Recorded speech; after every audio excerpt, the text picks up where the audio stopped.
Le webinaire du jour, c'est Vocasa Emotion, la solution d'analyse sémantique nouvelle génération.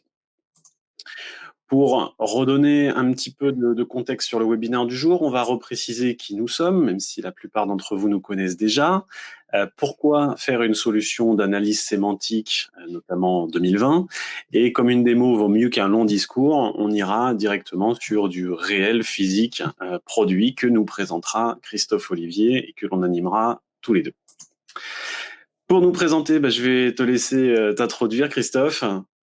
Bonjour à tous déjà, merci de participer à ce webinaire.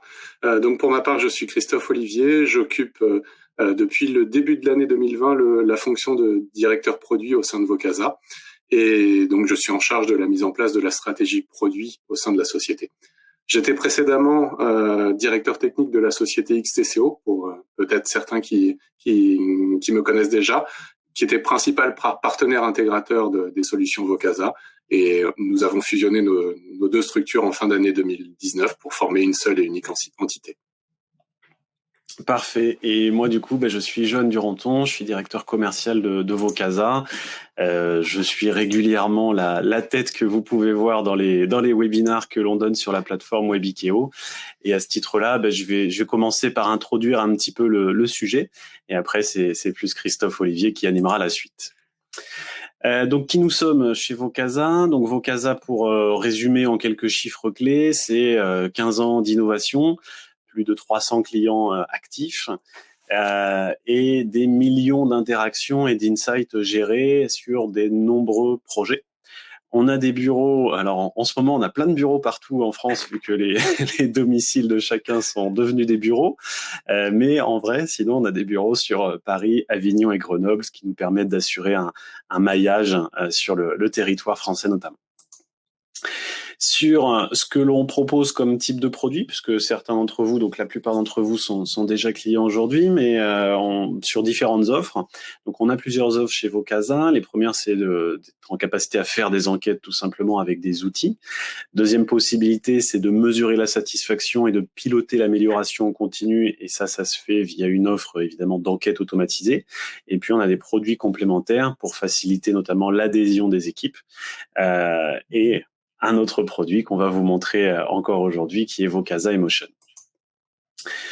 Sur le pourquoi de l'analyse sémantique. En fait, on a suivi un cheminement qui a commencé, alors même un petit peu avant 2016 pour le coup, mais principalement en 2016, où on a eu des remontées d'informations de nos clients, on les a écoutés pour nous dire comment on peut traiter les verbatims, etc., d'une meilleure façon que ce qui est fait dans Vocasa aujourd'hui, et on verra les différents niveaux tout à l'heure. Et donc du coup, on s'est posé la question de savoir comment on pourrait faire et comment mettre une première pierre à notre édifice. On a essayé de regarder ce qui se faisait chez les solutions déjà existantes, parce qu'il y a déjà des solutions sur le marché. Et on s'est aperçu de deux choses. La première, c'est que c'était des interfaces très complexes et des fonctionnalités pas tellement adaptées de façon très opérationnelle au management de la relation client. Et nous, c'est notre métier, c'est les insights que l'on remonte sont liés à la relation client et collaborateur principalement. Et tout ça n'était pas remonté très facilement dans les outils. Et on va voir un petit peu le pourquoi. Donc du coup, suivant ça, on s'est dit, partons, développons quelque chose par nous-mêmes, et on a choisi du coup d'intégrer des startups qui travaillaient sur le projet pour pouvoir démarrer des sujets et puis pour pouvoir tout simplement développer un produit qui corresponde aux véritables attentes de nos clients. On a mis en place une série de projets dans des grandes entités qui se sont avérés être des succès, qui nous ont confortés dans la vision que nous avions de qu'est-ce que doit être l'analyse des verbatims au sens large dans le domaine de la relation client. Et du coup, ça nous a permis de faire une première version, puis une seconde version, puis encore une version améliorée, et c'est celle que l'on va vous présenter aujourd'hui. Et donc, c'est la montée en puissance qu'on a pu avoir pour vous proposer une solution pleinement packagée et consolidée que Christophe va vous montrer tout à l'heure. Par rapport à tout ça, moi j'ai ce slide que j'aime bien présenter parce que je le trouve assez explicite. Comment finalement on exploite des verbatims? Qu'est-ce qu'on fait finalement avec nos résultats de réponse à questions ouvertes dans les enquêtes, principalement puisque c'est notre métier. Premier niveau, c'est de faire une analyse manuelle. C'est la première colline bleue que vous voyez sur ce schéma-là. L'analyse manuelle, c'est très bien quand on a une dizaine, une centaine de verbatim, on les passe tous en revue dans Vocasa, dans Excel, dans ce que vous voulez, et puis on arrive à faire un traitement. Ce n'est valable que quand on a une dizaine ou une centaine de verbatim. Deuxième niveau, c'est l'analyse lexicale, qu'on appelle aussi l'analyse de mots-clés, que vous aviez déjà dans Vocasa, notamment dans le Survey Manager, qui est un simple comptage des mots. Ça a de la valeur, c'est pertinent assez souvent parce que ça donne des bonnes tendances. Néanmoins, c'est pas assez fin pour aller très loin dans notamment la prise de décision liée au verbatim. Du coup, pour cela, il faut avoir un niveau supérieur, qui est l'analyse sémantique simple, qui est déjà un classement dans les positifs ou les négatifs. C'est ce que vous voyez en dessous du slide. Malgré des tarifs un peu élevés, la qualité des produits est toujours au rendez-vous.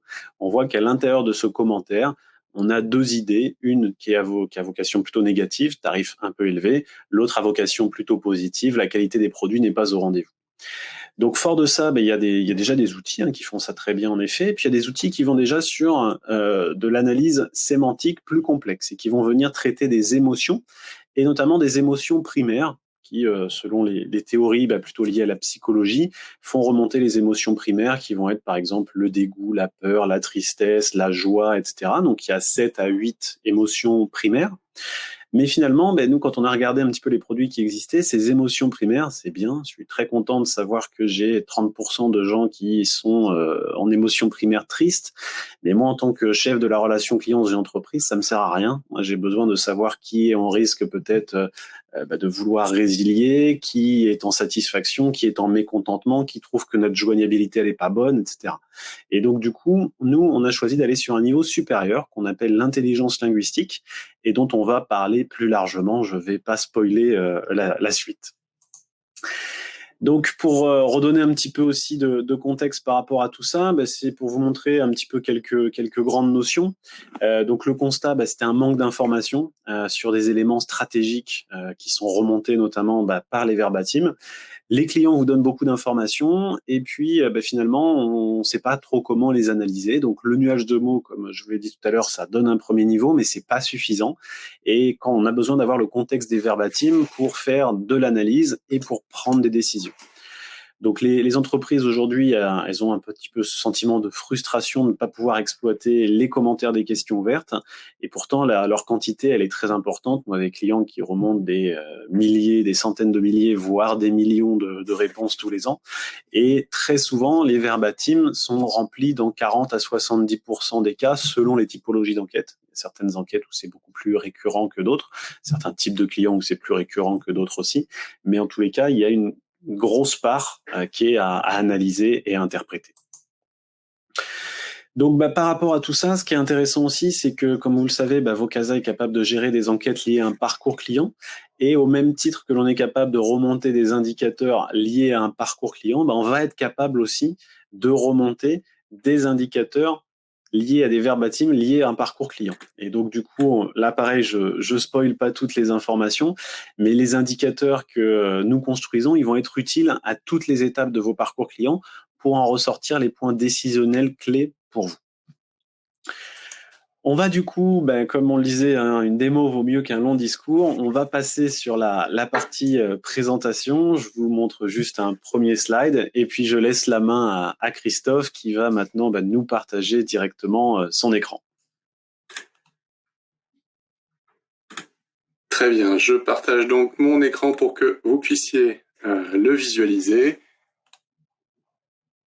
Et donc nous voici maintenant au cœur de la solution, au cœur de Vocasa Emotion, Vocasa Emotion. Et pour cette présentation, je vais m'appuyer sur un corpus de tests, un corpus de commentaires qui est issu d'un questionnaire de satisfaction fictif réalisé sur une banque, le domaine bancaire, une banque fictive elle aussi, qui s'appelle la Banque Azur. Alors Vocasa Emotion va proposer en fait une interface qui va être capable de vous donner une véritable analyse multidimensionnelle du sentiment client. Et tout ceci au travers de plusieurs axes qui seront disponibles dans le menu à gauche de l'application. On va retrouver à ce niveau l'analyse lexicale dont a parlé Johan en introduction, même si c'est une analyse de premier niveau, eh bien, elle reste tout à fait pertinente et importante. Donc, on la propose ici, et dans cette partie, vous retrouverez la représentation des mots-clés les plus fréquemment utilisés dans le corpus de commentaires de votre projet. Deuxième niveau d'analyse, eh bien, une analyse par thématique cette fois-ci, où on va pouvoir retrouver les principaux sujets, les principaux thèmes qui sont abordés dans les commentaires, dans votre questionnaire ou dans une autre source de données. Et puis, un troisième niveau possible d'analyse, cette fois-ci, rentré par le ressenti des clients, les émotions, et pouvoir, en fait, à partir de ce niveau, eh bien, creuser l'information et identifier les vecteurs d'irritation ou, au contraire, d'enchantement. Enfin, deux derniers éléments de niveau d'analyse supplémentaire, une analyse sous forme d'évolution, où on va pouvoir voir l'évolution des principaux indicateurs. Et puis, pour ceux qui veulent rentrer le plus possible dans le détail, eh bien, on vous offre la possibilité, au travers de ce dernier élément de commentaire, de rentrer directement dans le contenu des commentaires et de voir chacun des commentaires et de les analyser un par un. Alors, dans cette page d'accueil, en complément de ce menu, eh bien, on a un dashboard qui nous synthétise les principaux indicateurs du sentiment client qui est lié à notre projet. C'est d'ailleurs aussi un point d'entrée de l'analyse, car il est possible d'interagir avec chacun des éléments qui le composent pour justement explorer et analyser de manière graduelle le sentiment client. Parmi ces éléments, on retrouve deux informations sur la gauche, qui sont le nombre de commentaires qui ont été identifiés par l'application et le nombre de verbatim qu'on retrouve ici. Alors justement, Christophe, moi, c'est une question que souvent les clients m'ont posée, c'est à partir de combien de verbatim, finalement, un système comme celui-là, c'est utile? Alors, on peut répondre de plusieurs manières à cette question, mais déjà, ce qu'il faut dire, c'est que d'un point de vue applicatif, Vocasa Emotion n'est pas restreint à un nombre minimal de commentaires. On peut tout à fait introduire n'importe quel type de corpus et Vocasa Emotion sera en mesure de l'analyser. Néanmoins, l'intérêt d'une solution comme celle-ci démarre quand les volumes qui sont à traiter bien dépassent finalement les capacités humaines de classement manuel, et que on doit plus analyser sur simplement commentaire par commentaire, mais plutôt trouver des tendances, trouver des thèmes importants et donc analyser de manière beaucoup plus large. Globalement, pour synthétiser, on peut dire que la solution Vocasa Emotion ou une solution comme Vocasa Emotion devient réellement pertinente à partir de 1500 commentaires. Et puis, sur nos expériences, ce que l'on voit, c'est que au-delà de 5000 commentaires traités, eh bien, on commence à avoir un corpus qui est optimal. Alors, bien sûr, ces 5000 commentaires, on peut les avoir non pas one shot, mais au fil de l'eau, les collecter au fur et à mesure. Mais en fait, cette base optimale nous permet d'avoir déjà d'identifier la majorité des thématiques, des sujets qui sont abordés, et finalement d'avoir très peu d'ajustements à faire pour les nouveaux commentaires qui arrivent à la suite. Et du coup, là, je vois qu'il y a un écart entre le nombre de commentaires et le nombre des verbatim. Qu'est-ce que ça veut dire, ça, du coup? Alors, en fait, ce sont deux informations qui sont très importantes et qui montrent la capacité de notre solution à exploiter justement au maximum la voix du client. Alors, qu'est-ce qu'elle représente? En fait, un commentaire, c'est l'élément qui est issu de la source de données qui est fournie en entrée. Donc, c'est vraiment l'élément qu'on va recevoir en entrée, qui est issu d'un questionnaire, qui est issu d'une source de données externe. Ça peut donc être une réponse à une question ouverte, ça peut être d'autres sources de données. Et le nombre de commentaires que l'on voit ici, qui est indiqué dans l'interface à ce niveau, eh bien, va correspondre au nombre de commentaires qui ont été identifiés comme pertinents par le moteur Vocasa Emotion. C'est-à-dire qu'en fait, ces commentaires-là ont pu être associés à une thématique, à une émotion, à un sujet particulier. Mais dans un commentaire, tu l'as montré tout à l'heure dans l'exemple, eh bien on peut aborder plusieurs thèmes différents, plusieurs sujets différents, et en fait chaque sujet eh bien va être caractérisé, va être identifié dans la solution comme un verbatim. Et le nombre de verbatim finalement représente le nombre réel d'éléments qui sont extraits du corpus par le moteur Vocasa Emotion. Et on voit cet exemple ici. Globalement, on arrive 2 à 3 par rapport au nombre de commentaires, c'est-à-dire que Vocasa Emotion, sur un seul et même commentaire, est capable d'extraire 2 à 3 informations pertinentes de ces éléments. Ok, c'est plus clair comme ça. Alors, ces verbatims que l'on retrouve ici, qui sont au nombre de 5336 dans notre exemple, eh bien, ils sont aussi catégorisés et représentés par une couleur verte ou une couleur rouge que l'on retrouve sur la partie basse. Ces couleurs représentent en fait la tonalité des verbatims qui ont été identifiés. Donc, on en a 2179 qui sont à tonalité positive et ici 3157 à tonalité négative. Ces deux actions sont interactives, c'est-à-dire que je peux cliquer sur un des éléments, par exemple la tonalité positive, et je vais en fait automatiquement filtrer mes verbatims, mes tableaux, mes informations sur uniquement les verbatims qui sont à tonalité positive. Et on voit ici que mes informations se mettent automatiquement à jour. Ça me permet aussi de vous montrer que on dispose d'un ensemble de filtres à disposition. Donc, on a ce filtre sur les tonalités, mais on a aussi la capacité de filtrer sur différentes dates, donc de restreindre notre analyse sur une période donnée, par exemple.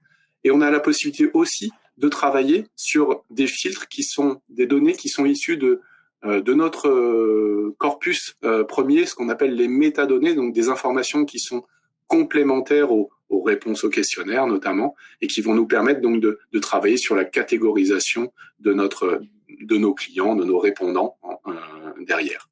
Si je prends l'exemple de ma banque Azure, ma fameuse banque Azure, eh bien un des éléments, un des critères de filtre, ça va être la cible.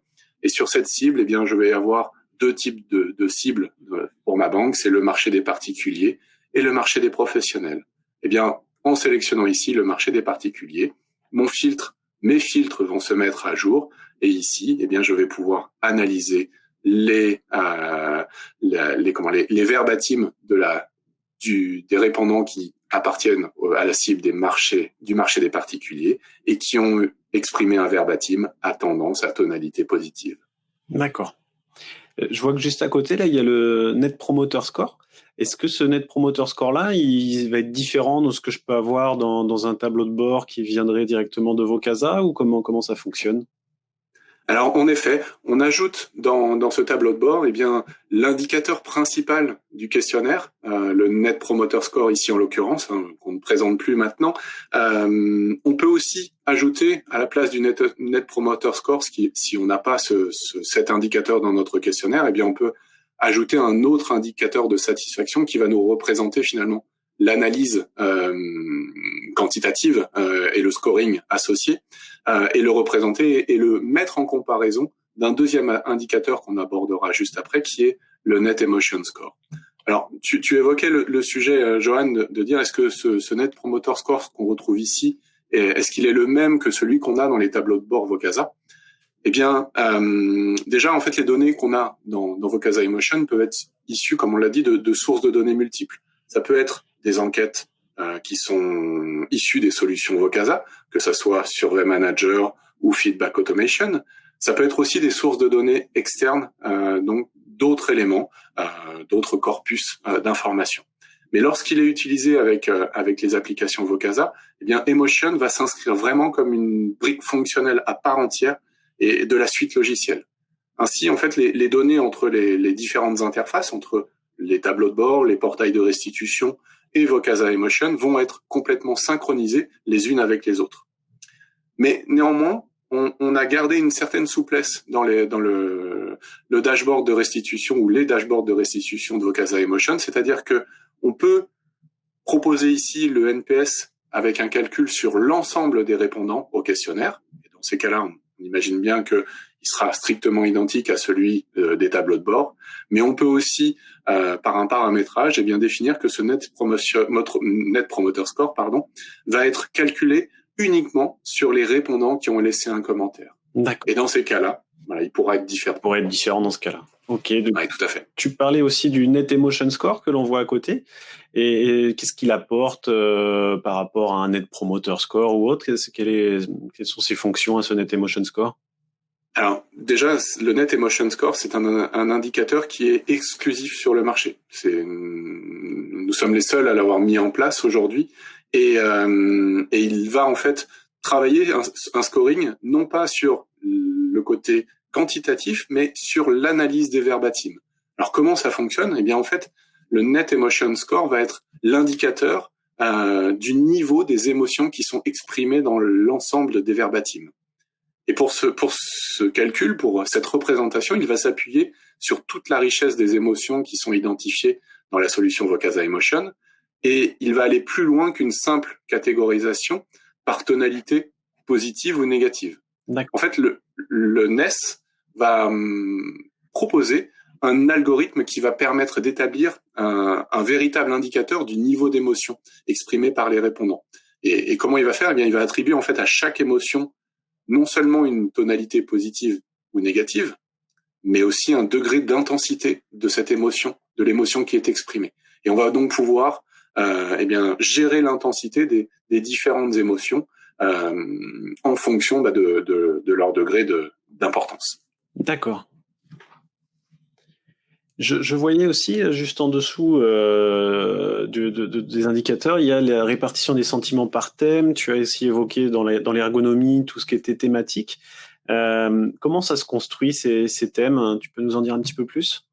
Oui, alors en effet, sur cette partie dessous, on a ici un graphique qui représente la répartition du sentiment sur chacun des thèmes. Ce graphique va nous permettre déjà en un seul visuel d'identifier les thèmes qui sont les plus fréquemment cités, avec des bulles qui sont plus ou moins grosses en fonction de l'intensité, enfin de la fréquence, pardon. Et chacune de ces bulles va représenter un niveau de positivité ou de négativité des verbatims qui sont exprimés. Si je prends un exemple concret ici, on a le thème produits et services qui est abordé, et ce thème va nous fournir une information importante, c'est que 64% des verbatims qui sont exprimés sur ce thème sont à tendance négative. Donc ça peut être un sujet que je pourrais creuser dans le détail derrière pour comprendre pourquoi ces éléments sont négatifs. Alors, tu me posais justement une question sur comment sont construits ces thèmes. Déjà, un thème, c'est une catégorie générale. En fait, c'est ce qu'on disait, c'est le sujet auquel se réfère le verbatim. Ils se construisent en fait à partir de nos ressources linguistiques qui sont sans cesse enrichies, et on identifie en fait les thèmes dans l'application de manière complètement automatisée. Le moteur, quand il récupère un corpus de commentaires, il va travailler autour de ce corpus et ressortir les principaux thèmes qui sont identifiés dans ce corpus. Ensuite, nous, on a une phase d'ajustement qui se fait au moment du lancement du projet, qui va permettre d'adapter nos ressources pour prendre en compte les spécificités de chacun de nos clients. On peut donner quelques exemples de spécificités. On va avoir, par exemple, des mots-clés métiers, des noms d'applications internes, des noms commerciaux de produits qui sont vendus. Eh bien, quand ils sont exprimés dans les verbatims, il faut pouvoir les identifier et pouvoir peut-être ressortir certains thèmes qui sont associés à ces noms de produits. C'est ce que l'on fait dans une phase de tuning avec nos clients quand on lance nos projets d'analyse sémantique et d'intelligence linguistique.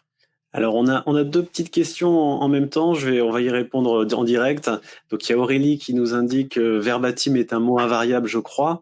Vous avez raison Aurélie, comme c'est un mot latin, normalement il est censé être invariable, mais par défaut dans le métier, tout le monde le met avec un S, donc on a choisi de suivre ce qui se faisait dans le métier. Mais sur le fond, vous avez bien raison. Et on a Arthur qui nous demande du coup, là ça va plutôt être pour toi Christophe, que représente le 44,5 du NES? Qu'est-ce qu'il signifie? Alors je pense qu'on a en partie répondu, si peut-être tu peux le résumer en une petite phrase synthétique. Voilà, alors le 44,5, c'est le score du niveau d'émotion, du niveau de sentiment émis au niveau des verbatims. Ça veut dire que si on le compare avec avec la tonalité qu'on retrouve à droite sur les verbatims, on a 41% des verbatims qui sont exprimés d'une manière positive. Mais en fait, la tendance positive est supérieure et elle nous amène un score qui est légèrement supérieur de 44,5 au niveau du sentiment qui est exprimé. Ça va, à mon avis, ça peut faire la transition avec les nuages d'émotions peut-être, parce que les deux sont beaucoup reliés évidemment. et ça répondra peut-être aussi en grande partie à la question d'Arthur.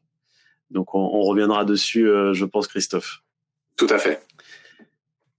Alors, à partir de cette vue de répartition du sentiment par thème, eh bien, on peut cliquer directement sur un thème et accéder aux détails de celui-ci et pouvoir explorer celui-ci derrière. On peut aussi accéder à ces thèmes à partir de la rubrique thèmes que l'on retrouve ici et pour lesquels on va retrouver nos principaux thèmes à disposition.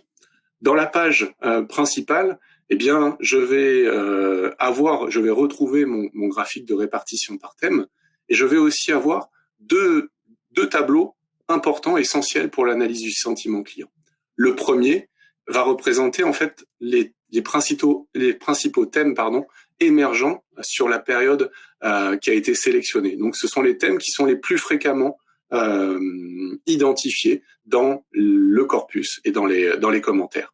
Et puis, on va avoir un deuxième tableau qui va cette fois-ci nous représenter les thèmes qui ont le plus d'impact, le plus important sur l'indicateur de satisfaction, ici sur le NPS, et ceci de manière positive, ou en cliquant sur ce filtre, eh bien, on pourra aussi les visualiser de manière négative.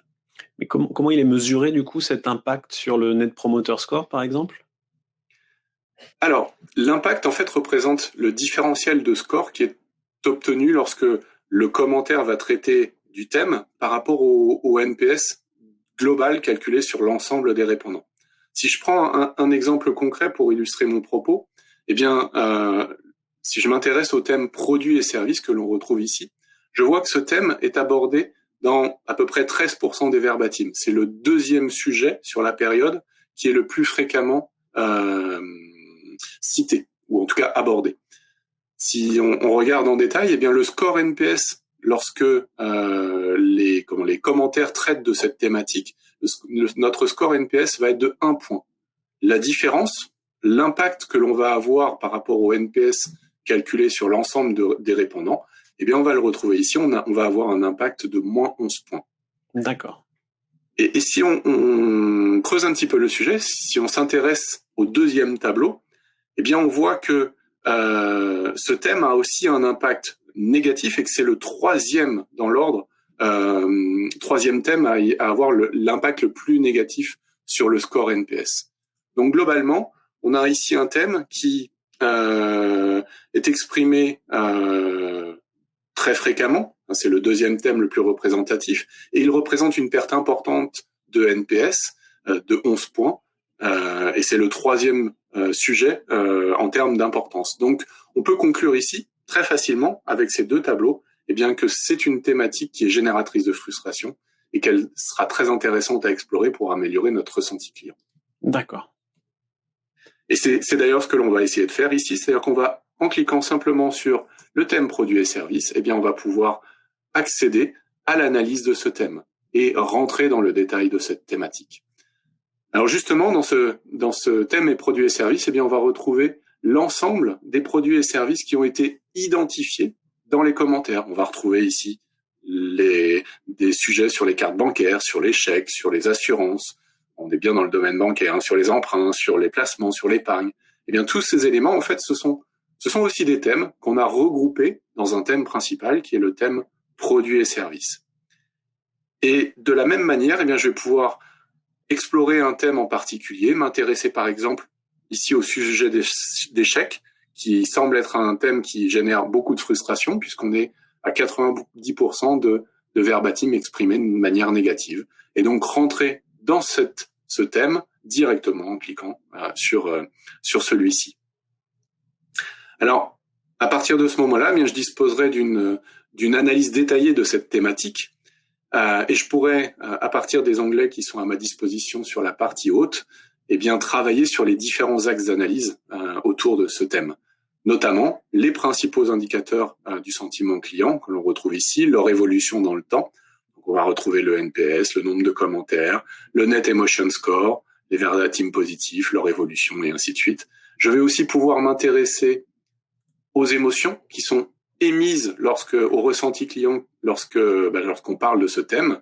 Et si je veux aller encore plus dans le détail, eh bien, je pourrais retrouver ici l'ensemble des commentaires qui ont été analysés et qui touchent à ce thème et pouvoir aller rentrer vraiment dans chacun des verbatims pour comprendre réellement ce qui se passe. Et... Ouais, non, vas-y, je te laisse continuer.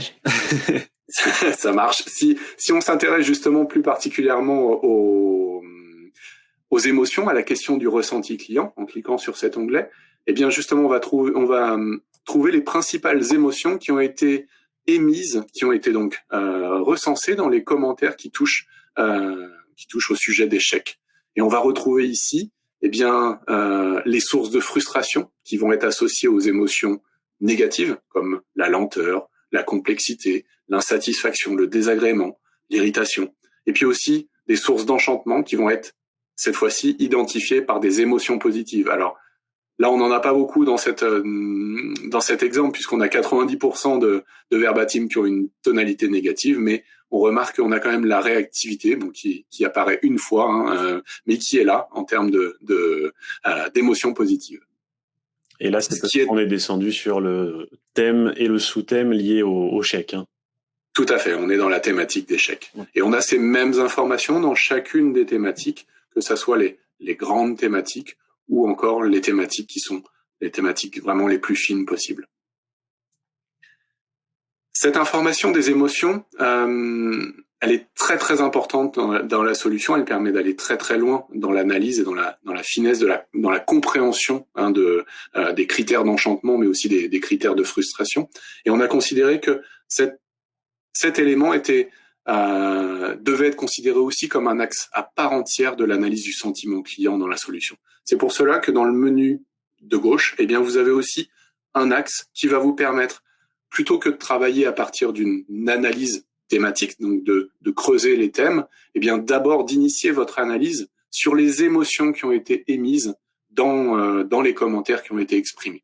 Et là, on va vous proposer, eh bien, les 50 principales émotions qui traduisent le ressenti client et qui ont été identifiées dans ce corpus. Alors, on va retrouver des émotions positives, la satisfaction, l'insatisfaction, son contraire, l'insatisfaction, pardon, la compétence qui va être aussi une émotion positive, la réactivité, la sympathie, et bien sûr les émotions négatives comme l'attrition, notamment l'irritation, l'inutilité, l'inefficacité, et ainsi de suite. D'accord, donc là c'est là où on voit toute la puissance de l'intelligence linguistique, parce que du coup on ne s'arrête pas à des émotions primaires que je citais tout à l'heure, telles que la peur, le dégoût, la tristesse, la joie, etc.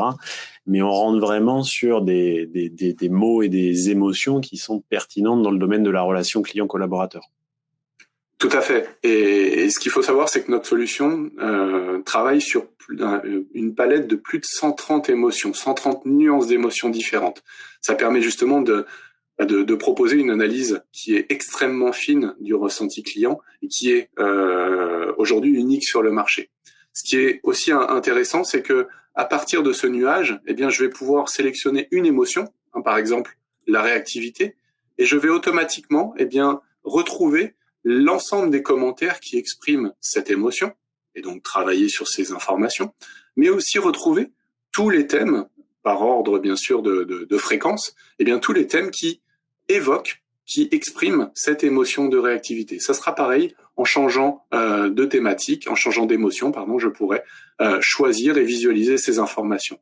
Et ça s'arrête pas là, parce que si je veux aller creuser une thématique en particulier, eh bien, par un simple clic sur la thématique, je pourrais accéder à celle-ci et revenir à ce que je vous ai montré tout à l'heure, c'est-à-dire l'analyse du thème concerné. D'accord. Et donc, du coup, là, tu nous parlais de 130 émotions. Ça fait beaucoup. En général, les clients utilisent combien d'émotions à peu près pour que ça soit pertinent, visuellement agréable aussi? Alors déjà, l'émotion, c'est quelque chose qui est très intéressant parce que c'est une valeur universelle aujourd'hui. C'est-à-dire que quel que soit le pays où on vit, quelle que soit notre catégorie sociale, notre âge, cette émotion, elle va exprimer une réaction affective, notre réaction affective face à une situation ou un événement. Donc c'est un élément qui, dans la relation client, est essentiel. Et comme tu le disais au départ, il y a beaucoup de travaux de chercheurs ont essayé de modéliser cette représentation des émotions sur 6 à 8 grandes émotions primaires. On parlait de la joie, de la colère, de la peur, de la tristesse, enfin de ces éléments-là. Mais cette représentation, eh bien, elle est en fait pas du tout adaptée au métier de la relation client, à la mesure de l'expérience client ou de l'expérience collaborateur. Elle permet pas d'avoir ce niveau de finesse suffisant qui va nous permettre de cartographier de manière précise les émotions qui sont relatives à la relation client. Je vais prendre un exemple très concret sur le sujet. L'émotion de la clarté ou son émotion antagoniste qui est la confusion, eh bien c'est typiquement des émotions qu'on a dans un ressenti client, que ce soit lors d'une interaction quand je suis dans un magasin par exemple, ou lorsque j'ai une personne au téléphone. Eh bien c'est une émotion qui est très importante parce que elle me permet de savoir si les explications que j'ai apportées à mon client sont claires ou si au contraire le message qui est diffusé par mes collaborateurs il est confus et il ne passe pas comme il devrait l'être. Si on essaye de trouver cette information dans des émotions primaires, ça devient très très complexe. Alors que dans vos Vocasa Émotions, eh bien on va pouvoir justement atteindre ce niveau de finesse et ce niveau de pertinence pour plusieurs choses en fait. Déjà capitaliser sur les vecteurs émotionnels de l'enchantement client, savoir sur quoi agir, qu'est-ce qui fait le plus peut-être l'effet waouh dans les solutions que l'on propose, ou au contraire, eh bien peut-être connaître précisément, alors pas seulement les éléments qui vont être générateurs de frustration, mais surtout la nature précise de cette frustration. C'est beaucoup plus facile d'agir quand on va connaître justement l'émotion qu'elle génère auprès du client. D'accord. Et donc du coup, là on a vu beaucoup de choses. Il y a quelques questions des participants, on y reviendra après. Quelles décisions concrètes, moi en tant que chargé de l'expérience client, de la mesure, de la satisfaction, etc., quelles décisions concrètes je peux prendre avec cette intelligence linguistique ? Alors, l'intelligence linguistique, l'analyse du sentiment client au sens large, c'est aujourd'hui au cœur des stratégies de l'amélioration de l'expérience client. Ça complète bien sûr l'analyse quantitative qui est proposée par les grands indicateurs du marché qu'on connaît, le NPS, le CSAT, le CES aussi. Et en fait, ça complète ces éléments-là et ça permet de mieux comprendre le ressenti justement des clients ou des collaborateurs à chaque étape du parcours, d'identifier les critères d'enchantement, les sources de frustration. Une fois qu'on a dit ça, finalement, quelles décisions concrètes on peut prendre grâce à l'intelligence linguistique ? Eh bien, il y en a un certain nombre. On peut déjà identifier, grâce à Vocasa Émotions, on peut identifier les thèmes qui vont être générateurs de frustration, les émotions qui seront ressenties sur ces thématiques-là. On va pouvoir engager des plans d'amélioration, des plans d'action d'amélioration qui sont associés. On va aussi pouvoir travailler sur le côté inverse, c'est-à-dire identifier et valoriser les critères d'enchantement. On va pouvoir capitaliser sur les bonnes pratiques en les identifiant et en essayant de les reproduire à nouveau. Et puis bien sûr, on va pouvoir prioriser les actions à mener. C'est ce qu'on voit avec notamment l'impact sur le NPS, en identifiant justement les signaux forts ou les signaux faibles qui ont le plus d'impact sur notre satisfaction client. Et donc trouver les thématiques sur lesquelles il va falloir agir en priorité. Et puis bien sûr, on va pouvoir travailler sur tout ce qui est risque d'attrition, risque de désengagement, et utiliser toutes les capacités qui sont proposées par l'outil, les capacités exploratoires de la solution, pour aller beaucoup plus loin, pour travailler peut-être même sur certaines cibles, certains profils particuliers de clients ou collaborateurs. D'accord. Alors, il y a plusieurs questions qui ont été posées. Laetitia nous demande, que se passe-t-il lorsqu'un verbatim est mal orthographié par un interviewé ? Comment peut-il être pris en compte dans l'analyse ? Alors c'est une bonne question. On va dire que ça va peut-être dépendre du niveau de qualité d'orthographe. Voilà, à quel point il est mal orthographié. Mais on est en mesure de traiter ces cas-là. On est en mesure aussi de corriger l'orthographe lorsque l'on récupère le corpus et donc d'effectuer des actions qui vont permettre d'assurer une meilleure lisibilité des verbatims derrière. Donc ce sont des actions qu'on est en mesure de proposer, tout à fait. pour le dire autrement, si le mot produit, par exemple, a été écrit sans le T à la fin, on saurait faire. Si le mot produit a été écrit P-R-A-U-2-D-U-Y, ça va être plus compliqué. ou pro et puis plus loin du I, ça Voilà. va peut-être être un peu plus compliqué. Laetitia nous demande également, est-il possible de faire apparaître les émotions positives dans le nuage d'une couleur et les émotions négatives d'une autre? Alors, les émotions aujourd'hui sont affichées de manière automatique et pour le moment, elles sont de couleur neutre, on va dire, et de couleur dans la thématique de la solution. Mais on travaille sur ce sujet pour proposer justement un visuel avec des couleurs positives et négatives en fonction du type d'émotion. D'accord, donc là on est sur plutôt des niveaux de couleurs neutres qui permettent d'éviter de confondre les choses, et il y a un travail qui est fait en ce moment. Tout à fait. Jordan nous demande, alors la question est longue, donc je vais la synthétiser. Il trouve ça très intéressant, mais lui, dans son corpus, il aurait peut-être que 200 verbatim. Du coup, il nous demande si on risquerait de passer à côté de certaines choses en n'ayant que 200 verbatim à injecter dans la solution. Bonne question. On n'a pas. Répondre en partie, c'est que ce que tu disais au début, hein, Christophe, c'est que au plus on en a, au mieux l'optimisation du système est faite. Au moins on en a, au moins l'optimisation du système est faite. Mais quand on est sur de la centaine, l'humain peut venir améliorer beaucoup de choses pour éviter de passer à côté de certains sujets, parce que je connais le projet de Jordan qui est en effet sur des thématiques qui sont pas très rigolotes pour le coup, et c'est des choses que l'humain pourrait venir corriger, puisque dans cette solution-là, ce qu'il faut voir aussi, c'est qu'on a des linguistes qui sont là au démarrage du projet pour optimiser le système, et du coup il est optimisable si on a de la centaine de verbatim, si on a du millier de verbatim, si on a du million de verbatim, et cette optimisation n'est pas la même en termes de temps à passer par l'être humain linguiste qui va être au début du paramétrage, et c'est important aussi sur ce point-là. Tout à fait. Et pour compléter ton propos, on a déjà travaillé sur des corpus sensiblement équivalents de 200, 300 commentaires, et on obtient des résultats qui sont tout à fait intéressants. Ouais. Alors c'est pas une question, c'est Arthur qui nous dit l'outil semble très complet, assez complet. Bravo pour votre travail, c'est très intéressant. Merci. Merci Arthur, tout à fait.